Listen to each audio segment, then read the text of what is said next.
നമസ്കാരം.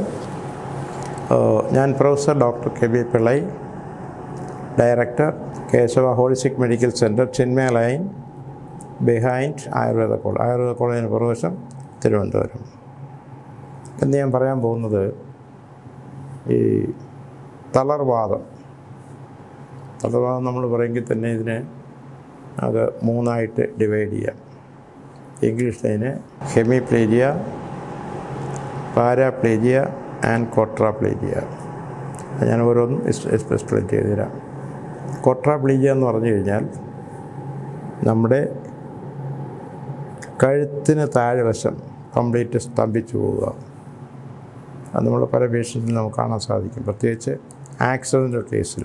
അതിനാണ് ക്വാഡ്രാപ്ലേജിയ. അപ്പോൾ നമുക്ക് ഓരോന്നിനെ പറ്റി പറയുമ്പോൾ ഓരോ മണിക്കൂർ 2 മണിക്കൂർ എടുക്കുന്നതുകൊണ്ട് ഒറ്റ വാക്കിൽ നിർത്താം അത്. പിന്നെ ഹെമിപ്ലേജിയ എന്ന് പറഞ്ഞു കഴിഞ്ഞാൽ നമ്മുടെ ശരീരത്തിൻ്റെ ഒരു സൈഡ് തളർന്നു പോവുക. അപ്പോൾ ഒരു പേഷ്യൻ്റ് നമുക്ക് ചിലപ്പം റൈറ്റ് സൈഡായിരിക്കും തളരുന്നത്. അതിൻ്റെ കാരണം എന്ന് പറഞ്ഞു കഴിഞ്ഞാൽ തലച്ചോറിൻ്റെ ലെഫ്റ്റ് സൈഡിലായിരിക്കും പ്രോബ്ലം. പിന്നെ ചിലതിൻ്റെ ലെഫ്റ്റ് സൈഡ് തളർന്നു പോകും, അപ്പം തലച്ചോറിൻ്റെ റൈറ്റ് സൈഡ്. അതിന് പറയുന്നത് പിരമിഡൽ പോലെയാണ്. അപ്പം ഇങ്ങനെ. പിന്നെ അത് കഴിഞ്ഞാൽ ക്വാഡ്രാപ്ലേജിയ, ഹെമിപ്ലേജിയ ആൻഡ് പാരാപ്ലേജിയ എന്ന് പറഞ്ഞു കഴിഞ്ഞാൽ നമ്മുടെ ഇളിക്ക് താഴ്വശം തളർന്നു പോവുക, അത് 2 കാലും തളർന്നു പോവുക. അപ്പം ഇതിന് പ്രധാനപ്പെട്ട ട്രീറ്റ്മെൻറ്റാണ് നമുക്ക് ആവശ്യം. അതിനു മുമ്പായിട്ട് ഇത് വരുന്നതിൻ്റെ കാരണം എന്താണ്?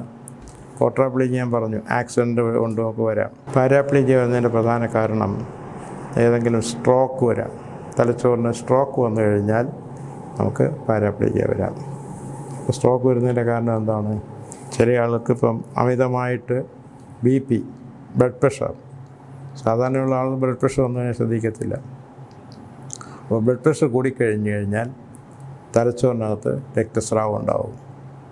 അതേപോലെ തന്നെ ഈ ഡയബറ്റീസ് കൂടിക്കഴിഞ്ഞ് കഴിഞ്ഞാലും നമ്മുടെ രക്തത്തിൽ അമിതമായിട്ട് ഗ്ലൂക്കോസ് കൂടിക്കഴിഞ്ഞ് കഴിഞ്ഞാലും ഈ സ്തംഭനം ഉണ്ടാകാൻ സാധ്യതയുണ്ട്. അപ്പോൾ നമുക്ക് ഇതിൻ്റെ പ്രതിവിധി എന്ന് പറഞ്ഞു കഴിഞ്ഞാൽ, നിങ്ങൾക്കൊരു ഹാർട്ട് പേഷ്യൻ്റ് ആണെന്നുണ്ടെങ്കിൽ നിങ്ങളെപ്പോഴും BP ഡോക്ടർ നോക്കണം. ഡോക്ടറെ അടുത്ത് എപ്പോഴും ഒരു സമീപിച്ചിട്ട് BP എല്ലാം നോക്കണം. അതുപോലെ കഴിയുന്നതും ഉപ്പ്, കോമൺ സാൾട്ട്, അതായത് സോഡിയം ക്ലോറൈഡ് കഴിയുന്നതും കുറച്ച് ഉപയോഗിക്കുക. അപ്പോൾ അച്ചാർ അതുപോലൊക്കെ ഉള്ളത് നമ്മൾ കഴിയുന്നതും നിയന്ത്രിക്കുക. പിന്നെ നമുക്ക് ഏറ്റവും കൂടുതൽ ചെയ്യുന്നതിന് മാക്സിമം ഫ്രൂട്ട്സും വെജിറ്റബിൾസും കഴിക്കുക. അപ്പോൾ അതിനകത്ത് ഉപ്പൊന്നും അവിടെ ഇല്ല. അപ്പോൾ അതുപോലുള്ള കാര്യങ്ങൾക്ക്. പിന്നെ അതുപോലെ മാക്സിമം നമ്മൾ വെള്ളം കുടിക്കുക.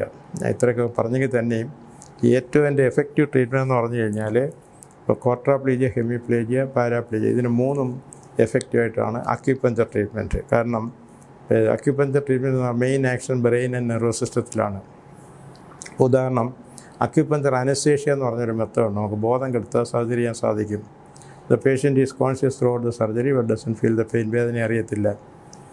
അപ്പോൾ അത്രയും എഫക്റ്റീവ് വരുന്നു കഴിഞ്ഞാൽ ഹെമിപ്ലേജിയയ്ക്കും ഈ ഈ വാദത്തിന് മുഴുക്കയും തളർവാദത്തിന് മുഴുക്കയും നമുക്ക് ജനറലായിട്ട് ഉപയോഗിക്കാം. പിന്നെ സപ്ലിമെൻറ്റ്സ് ധാരാളം വേണം, വൈറ്റമിൻസൊക്കെ ധാരാളം വേണ്ടി വരും. പിന്നെ അതുപോലെ മാക്സിമം വെള്ളം കുടിക്കുക, പിന്നെ മലബന്ധം വരാൻ സൂക്ഷിക്കുക, മറ്റെല്ലാം നോക്കുക. പിന്നെ ഉപ്പ് നേരത്തെ പറഞ്ഞതുപോലെ അതൊക്കെ നിയന്ത്രിക്കുക. പിന്നെ എപ്പോഴും ഡോക്ടറുടെ അഡ്വൈസ് ഇപ്പോൾ ഇത് ഉണ്ടായിരിക്കണം. പിന്നെ ഇത്രയൊക്കെ പറഞ്ഞെങ്കിൽ തന്നെ മെയിനായിട്ട് ചെയ്യുന്നത് ബൈപ്പാസ് ഒഴിവാക്കുക, ആൻജിയോപ്ലാസ്റ്റി ഒഴിവാക്കുക, ഈവൻ ആൻജിയോഗ്രാം ഒഴിവാക്കുക. അതിന് പകരമായിട്ട് ചെയ്യുന്നത് ഹാർട്ട് സ്കാന്, പിന്നെ chelation therapy and laser therapy. എൻ്റെ പ്രമാദമായ പേഷ്യൻസ് എന്ന് പറഞ്ഞു കഴിഞ്ഞാൽ മാർത്താണ്ഡവർമ്മ മഹാരാജാവായിരുന്നു. പിന്നെ അത് കഴിഞ്ഞിട്ട് Indian president Indian president KR Narayana sir, American president Jimmy Carter, ഇവർക്കെല്ലാം ട്രീറ്റ്മെൻറ്റ് ചെയ്യാനുള്ള അവസരം കിട്ടിയിട്ടുണ്ട്. ഇതേ പറ്റി കൂടുതൽ അറിയുന്നതിന് 7 മണിക്ക് ശേഷം എന്നെ കോൺടാക്റ്റ് ചെയ്യാവുന്നതാണ്.